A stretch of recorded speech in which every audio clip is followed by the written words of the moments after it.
Mwaswera bwanji. This is breaking news komanso ibwera pa nkhanga zaona koma tangopanga kuti mwachangwetu kuti anthu akhale mukuziwa ndi akuluakulu ena DPP amene sakudziwa.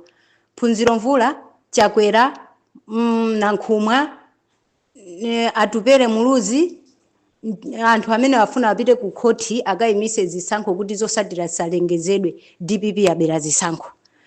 Pomwe tikunena pano BBC kulengeza pano. And a chair ajitakale congratulate. Ma former president athu onse ajitakale congratulate. Chili chose chatani chateka koma Chakwera kukana kuvomereza. Ndiye Chakwera Phunziro Mvula, Nankhumwa, UTM, UDF akupita kukatani kukapita kukhotha pakuti ayimise zosatira. Koma sizi kuteka.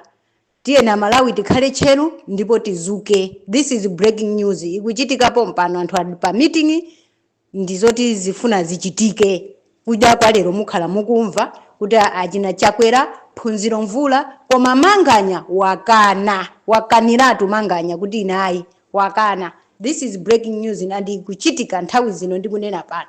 Ndiye nkhanga zaona ili mu studio koma ndipasa okay kuti ukhoza kunena mwachangu iwa ibweresa mu details. Thank you very much.